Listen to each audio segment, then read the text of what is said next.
Welcome back to your Daily Dose. My name is Robert here with my friend Maria, and we've been on a wonderful journey exploring her personal journey with Parkinson's, being a doctor, being a caregiver, being diagnosed, to now where we're talking about rebranding of the disease.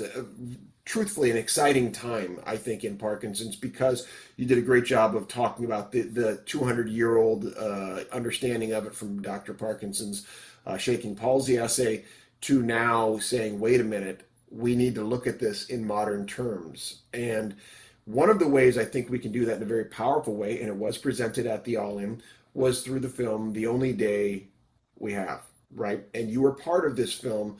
Talk to me about that panel, this lovely, diverse panel that you sat on, and the way the movie was presented in, different stories, different elements of Parkinson's, and maybe how they interconnected.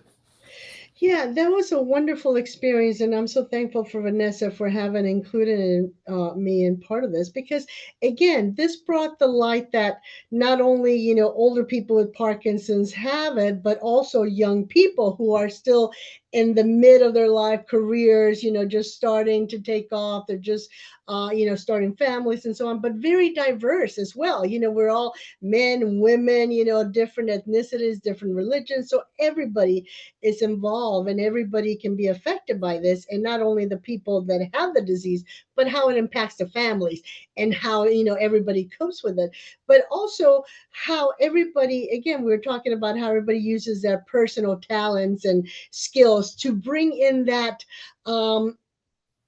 I guess the little empowerment or the little special thing to keep going and moving forward one day at a time, sometimes one second at a time, sometimes. But to let people know that it can be done. And when we know how long we're going to have, and we Right. don't know if this disease is going to advance, and we know that is progressive. But try to make each day count, make each day be worthwhile because there are things that we can do personally. There are things that we can do medically. And so, as a community, also to make others be aware so they're not living like in the old days where, they have disease for 5, 10 years and you never see them again. And Right. that's my goal to make sure that those people, when we get to that stage, get seen and still have an active part of, society. So important, right? Because at every stage we get to be a different person, have different things to offer. And, one of the interesting things, stories can sometimes start out in a certain way and then morph and become something else. And I'll do this within Parkinson's that, 2007, 2008, Dr. Albert comes out with the study on cycling. And it catches lightning in a bottle. And it's fantastic because exercise truly is medicine for Parkinson's. What that can happen, though, what we've seen too, is some exclusionary effect to people. If they don't exercise at a certain level, they can feel like, oh, it's not for me. And God love Jimmy Choi, who's so humble with his brilliance that he can be an American Ninja Warrior and also say, by the way, you don't have to do what I'm doing. That's not the only way to exercise, Right, right. because that story can become dangerous. That can become an exclusionary thing. It's like, wait a minute, I can't walk across the country like Bill Bucklew or, cycle or be an American Ninja Warrior like Jimmy Choi, so therefore I'm not going to exercise. Yeah. There's nuance in storytelling, and that's why I think the rebranding thing and the continuing talk about it is so important. Yes, and that's why I, try to bring my piece also that, I'm not a ninja warrior. I don't exercise 20, 20 hours, a week, because I have other issues too. But the fact is that you have to just keep moving mentally and physically. That There it you is go. as important to move mentally because a lot of times what happens, especially as we age, we get set in our ways and you don't want to learn anything new. You go the same route to work, you go the same route to your friends, you go to the same restaurants, you eat the same foods, but sometimes just changing it up, just putting different color in your plate, going a different scenic route to wherever you're going. That is changing up those neurons and making you pathways.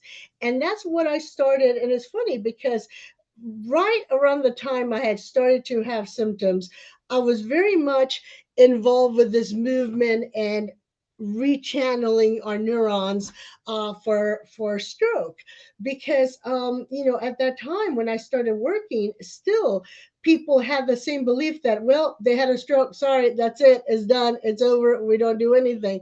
And I was like, no, you don't. The brain, it is an amazing organ. We have been wrong all this time about, it's, you lose neurons, that's it. No, it's not. It is constantly changing, constantly. And I learned that from seeing not only stroke patients, but also children, young children that had neurologic diseases, and how they could function absolutely normal with half of the brain, that normal, brain. And it's like, so it's the capability is there. So I started saying, to my patients, not just my stroke patients, but my Parkinson's patients and other patients, it's like, you need to keep motivated and active physically, mentally, do what you can. You don't have to go, run a marathon. You don't have to go, walk every day. It's like, as long as you keep moving, because part of the problem with Parkinson's, you get stiff, you get slow, so you get into this box where it's very hard to move. And then if you just sit there and don't challenge it, you're going to just get slower and stiffer and more, into that shell. And so we want to, and that was part of the Parkinson's diva, being able to open up wide and being able to talk loud and being able to do things and express yourself. And sometimes it's harder. I mean, it's hard for me too, as my voice, sometimes you may not know, because when I get in public, I get really loud. But, at home, sometimes, I get real quiet, and my family's like, what did you say? We didn't hear you, so I have to, project and say, oh, I'm sorry, and pretend. And that's part of that movement. And so I try very much to kind of balance the fact that sometimes I'm not able to move a lot physically because I have other challenges. But I'm always stretching, doing, Tai Chi, yoga, something that will, stretch and improve my balance. And mentally, always trying to learn something new. And that, I think, makes a huge, huge difference. Yeah, And not just the quality of life and your passion for life, but really makes those connections, learn new right. pathways. So I think that makes a difference. There's a lot of lovely things in what you said about the different ways neuroplasticity works, about how our brains work, about the relatively new thought in the last 15 20 years about the brain, right? And how that proliferates, like you said, beyond the physical into the mental, into the spiritual, into all the different ways we relate to each other, because it's not just our neuropathways, but the way they connect with others' neuropathways, right? Almost like the roots of a tree, Mhm. and the way they can connect. So, look, I want to come back for one more episode where we tie a ribbon on this and hopefully do similar to what we did in the All In, which is invite people to explore, it sounds very much like where you're at. I know it's where I'm at too. What's next? How do I get involved? How do I do more? Because, Mhm. like you said, the getting stiff, rigor mortis, mentally, physically, all of it, that's the real problem. That's the Yeah, isolation thing. So let's exactly. come back and let's talk about what's next, what's now, and Mhm. how we can keep engaging. See you in a minute. Mhm.